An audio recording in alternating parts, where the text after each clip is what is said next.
કહેવાય છે કે જે કામમાં તમે સુધારો કરી શકતા ન હોય તે કામને ખરાબ કરવાનો, તેને બગાડવાનો તમને કોઈ અધિકાર નથી. નમસ્કાર મિત્રો, હું છું જયમીન જોશી.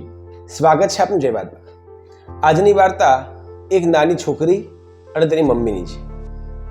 ઉમા નામની એક છોકરી હતી. તેના ઘરની પાછળ એક બાવળનું વૃક્ષ હતું. ઉમા રોજ પોતાના ઓરડાની પાસે બેસીને એ વૃક્ષને જોયા કરતી. તેની ડાળીઓ પોતાની બારી પાસે જ આવતી હતી, એટલે એકદમ વૃક્ષ નજીક તે બેસી અને વૃક્ષનું નિરીક્ષણ કરતી. તેના ઉપર જાત જાતના પક્ષીઓ આવતા, બેસતા અને જતા રહેતા. એક દિવસ તેણે દેખ્યું કે એક પક્ષી ઉડતું ઉડતું આવ્યું અને ડાળ ઉપર વારાફરતી તણખા ગોઠવી અને માળો બનાવતું હતું. તેને આશ્ચર્ય થયું. આટલો સુંદર માળો તેને ક્યારે દેખ્યો ન હતો. એટલે તેણે તેની મમ્મીને કહ્યું કે મમ્મી, મેં ચકલીને માળો બનાવતા દેખી છે. આ ચકલી જેવી જ દેખાય છે, પરંતુ આ માળો કેમ બનાવે છે? આ જોતો ખરો, આખો અલગ પ્રકારનો જ માળો છે, કેટલો સુંદર બનાવે છે. ત્યારે તેની મમ્મીએ કીધું કે બેટા, આ ચકલીનો માળો નથી, આ તો સુગરીનો માળો છે. સુગરી પોતાનો માળો એટલો સરસ બનાવે છે જેવો કે બીજો કોઈ પક્ષી બનાવી જ ન શકે. તેમાં તેની આવડત ખૂબ રહેલી છે. દીકરીને આશ્ચર્ય થયું. ઉમાએ કીધું કે આટલો સરસ માળો કેટલી મહેનત થતી હશે બનતા માટે. એમ કરી અને થોડી વાર તે માળો જોઈ રહી. આ બાજુ સુગરી ઉડતી ઉડતી જાય, થોડા લાકડા લઈને આવે, પાછો માળો ગૂંથે, થોડા પાન લઈને આવે, પાછો માળો ગૂંથે. એમ તે પોતાનો માળો તૈયાર કરતી હતી. થોડી વાર પછી ઉમાને થયું કે આ માળો તોડી નાખું તો કેવી મજા આવે. એટલે ઉમાએ પોતાના રૂમના અંદરથી એક લાકડી લીધી અને ધીમે રહી અને એ માળા ઉપર ફટકારી. જેવી લાકડી વાગી કે માળો આખો વિખરાઈ ગયો અને નીચે પડી ગયો. પક્ષી ત્યાં આવીને પાછું જોયું. એણે દેખ્યું કે આ મારો માળો આખો બનાવેલો મારી બધી મેં પાણી ફરી ગયું છે. એટલે તેને ખૂબ દુઃખ થયું.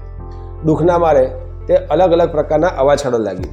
અલબત્ત તે રોતી હતી, તે પીડાતી હતી, પરંતુ તે કશું કરી શકે તેમ ન હતું. સુગરીએ વિચાર્યું કે આમ બેસી રહેવાથી અને રડવાથી કશું થવાનું નથી.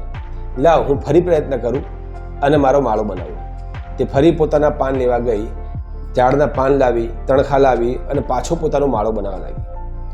જેવો માળો બનવા આવે એ તરત જ પેલી દીકરી એ માળાને તોડી નાખે.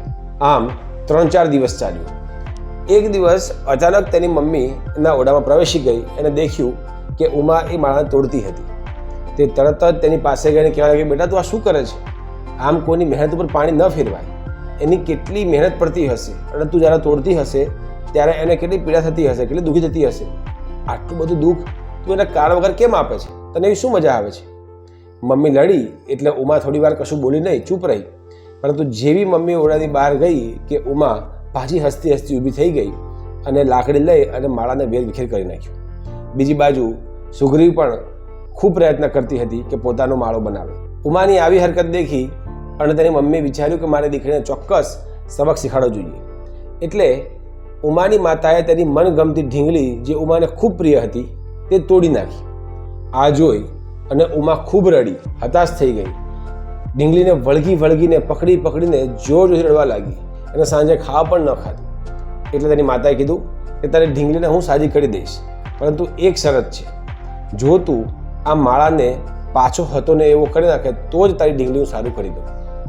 દીકરી તો ફટાફટ ઉઠી નીચે ભાગી અને જે માળો વિખરાયો હતો એને પકડી અને પાછી ગોઠવવા લાગી. એણે ખૂબ પ્રયત્ન કર્યો, ખૂબમાંથી, પરંતુ માળો પાછો બંધાયો નહીં. આખો દિવસ પસાર થઈ ગયો. બીજા દિવસે પાછો પ્રયત્ન કર્યો, તે છતાં માળો બની શક્યો નહીં. દીકરીને પોતાની ભૂલ સમજાઈ અને તે જોરથી રડવા લાગી.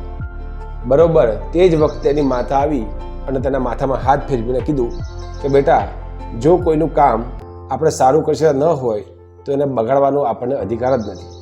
સુગરી કેટલી બધી દુઃખી થઈ હશે. એને પોતાનો માળો વારંવાર બનાવ્યો, તે છતાં તેને નુકસાન પહોંચાડ્યું. તને એમાં ભલે આનંદ આવતો હોય, પરંતુ આપણે મનુષ્ય હોય કે પક્ષી, આપણે દરેકની લાગણીનું સન્માન કરવું જોઈએ. દીકરી સમજી ગઈ અને તેને પોતાની માતાની માફી માગી. વાર્તા ખૂબ નાની છે મિત્રો, પરંતુ કહેવા તાત્પર્ય એ છે કે જે કામમાં આપણે કુશળ છીએ એ કામ બીજું કોઈ કરી શકવાનું નથી, અને જે કામ બીજું કરે છે એ આપણે કરી શકવાના નથી. એટલે ઈર્ષાથી પીડાઈ અને કોઈ નુકસાન કરવું ક્યારે પણ યોગ્ય હોતું નથી. આપણે આપણા આનંદમાં, મસ્તી અને મજાકમાં આપણે કોઈના કામ બગાડી નાખીએ એ ક્યારેય યોગ્ય ન કહેવાય. આપણે હંમેશા લોકોને મદદ કરવી જોઈએ, રાજી થવું જોઈએ અને હંમેશા આગળ વધવાના પ્રયત્ન કરવા જોઈએ. આવી જ નવી વાર્તા અને નવા સમાજ સાથે ફરી મળીશું. ત્યાં સુધી નમસ્કાર.